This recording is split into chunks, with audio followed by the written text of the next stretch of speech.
about it, you were maybe having some kind of flashbacks, because as we're talking, I have this other dimension that just kind of floats through like I'm watching a film in ethereal ether type form as we're talking, so I can feel all this. Well, can you hear me? Am I coming through? Yeah, I can hear you well. Yeah. Oh, okay. Yes. Well, yeah. I didn't think you could, for some reason. Well, it's interesting to hear Janet talk about that, because what happened is I came on one of her radio shows and it struck a chord, and she kept asking questions like I knew what I was talking about, and I just blurted out because I was there, and I was like, oh, my God, now I've done it, because here's what happened. I died as a child. I had a walk-in encounter, and when I was sleeping, I went up on a ship at about 2 to 4. It's sort of standard in the business. We have certain ages we check in with extraterrestrial, higher source, or self, or angelic realm. Mm-hmm. It's called all kind of things. But then I was okay with that, and I wrote about it in UFO Digest. So, but then I died again. I died again, or came and went, however you want to say it. But this time I was in the 2nd grade.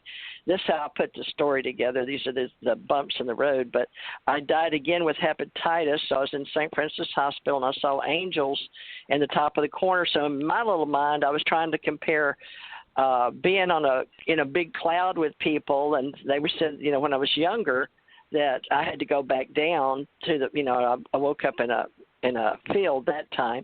This time I'm seeing angels at the top of the hospital room when they took all my blood out and tried to clean it because I had hepatitis, and they didn't know how I got it. But when they did that, it made me leave my body, and they told me, no, go back in my body. But I didn't go to heaven or to a spacecraft. I just stayed and sat above my body and saw 2 angels. So that was, they told me I was going to do wonderful things and all this. So I went the next year. I had to get better, but I willed myself to White Sands. And that was where my uncles worked at Los Alamos.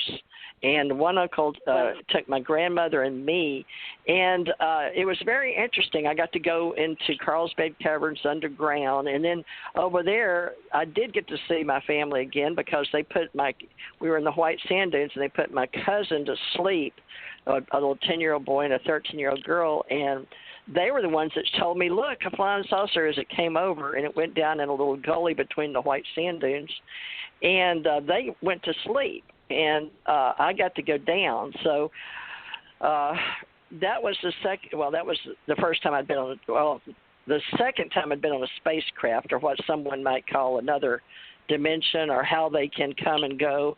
But then after that, I just went on, and I had extrasensory perception in my life. But I never put together the story that Janet told until way, way later. I'd already been writing for UFO Digest, and I was already sort of out, I guess, when I was awakened through the experiences of having life after death, or out-of-body or near-death experiences.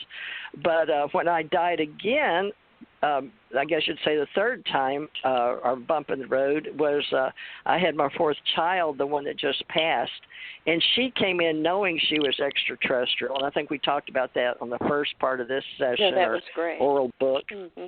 And so she came in, and she died in my stomach, and then I looked at my mother, and the heartbeat stopped, and that's when they took me to, I said, am I going to die? And the doctor finally got there, because early in the morning, and he looked in my eyes, but he got right up to my eyes because I was already sort of out of it. I guess I'd like 60/40 was my blood pressure, but I was, dying. So I remember looking right in his eyes, and I could barely hear myself talk. And I said, doctor, am I going to die? And he said, not if I can help it. And that's when they raced me through the lights overhead and pushed the doors open, and it was real cold in the operating room. And the anesthesiologist, they had me sign a piece of paper because they were going to tie my tubes off so I couldn't have any more babies. It was already prearranged because I had 4 by the time I was 20. I don't know how old I was in 74, 22 or 3, because I was born 12/26/51. Anyway, it was a great. So I couldn't sign because I was already too low in my body, or too, I couldn't move my arm. I remember the board and me trying to say I can't.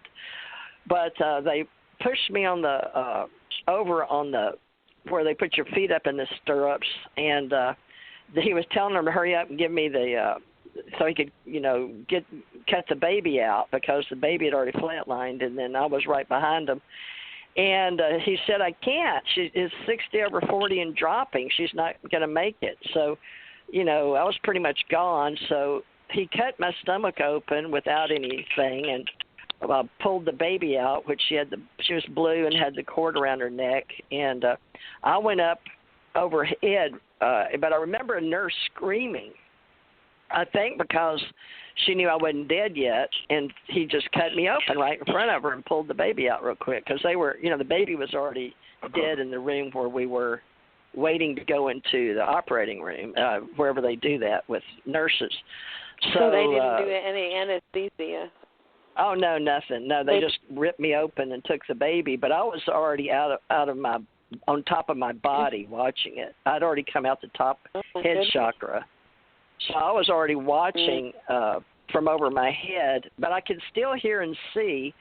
So I remember watching them and hearing and I stayed in the room.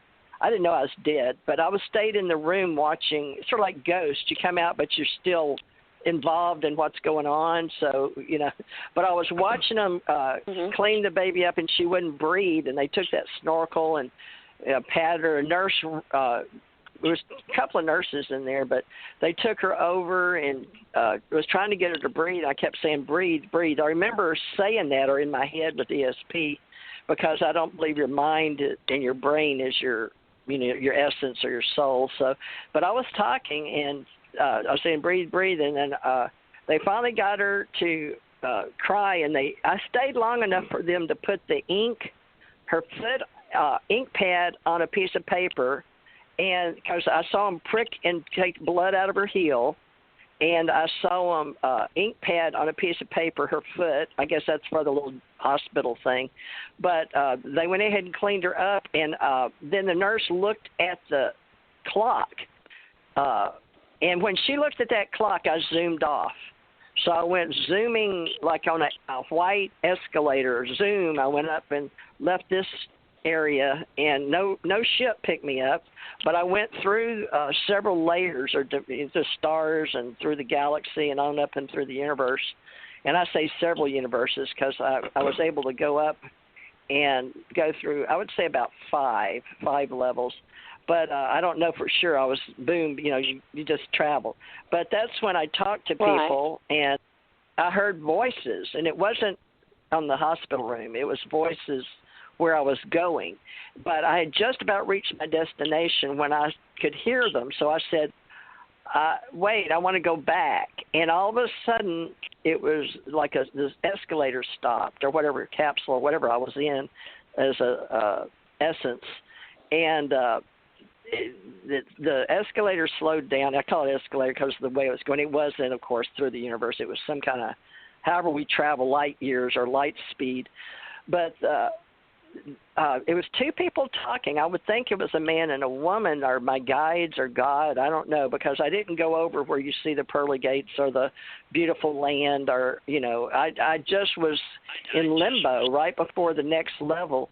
And they said two things, well, at least two things to me, because I've sort of forgotten them over time. But I remember one of them was, I said, nobody would say anything. So I said, well, what will happen to my children? And so the first thing they said was, let's see, what will happen? They said, nothing. And then they said, I said, well, I want to go back somehow with them, just talking ESP. And they said, well,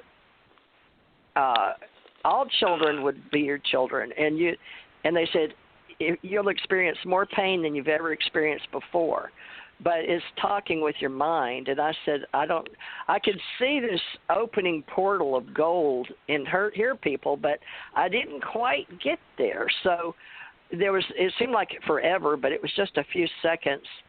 And I guess they talked to each other without me hearing it, because I didn't hear the decision. But then all of a sudden, that feeling of going like up through space turned and brought me right back down. And then I came all the way back, shoom through the different levels. And I know when I was going up that the stars, the one thing I remembered was all this Akashic field energy, all this knowledge came into me. It was amazing, the most amazing thing I'd ever felt going through the stars. But coming down, I don't remember that, of going back through. But I remember hitting my body and coming up off the gurney. So I hit back with so much force that it banged my soul back into my body. So I came back. Of course, I didn't have enough blood. There wasn't enough blood in the hospital because I'd lost just about, it was over 6. I don't know if we held 8 pints. I was only short 1.5 pints, and they didn't have enough positive, however many I needed, 6 or 7. It was close to the entire, but I had just enough left, because they'd cut my stomach open, you can imagine, and all the blood, and then I'd already been hemorrhaging. That's I had placenta previa. So that's why the big hole in all the blood, I'd lost all the blood because I was hemorrhaging from I had fallen going in, I figured this out later, that I'd fallen going in to teach baton on a wet cement at the Houstons when I was teaching children, because I had 3 girls and, expecting the 4th one. So I'd fallen on my butt one day going in. So it started a slow, tiny pin, and I guess it just finally burst open. So that's why I died. Oh. But anyway, I came back, and that made me understand a lot about past lives. They started coming in, but I didn't know how to deal with it. So it took me a while to learn to walk and talk again, about 3 months. But I stayed in ICU. My mom said I would raise up, and I remember dying and coming back where they used the paddles 2 or 3 times to keep me in my body because they were trying to get blood in me. So I stayed in there so long that it was 2.5 weeks before Mother said, "Don't you want to see your baby?"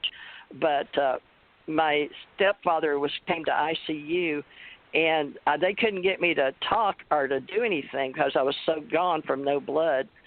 So I never got to see the baby till they took me home, and I could barely walk. It was either 2 months. I didn't get to bond with the baby, with Gigi.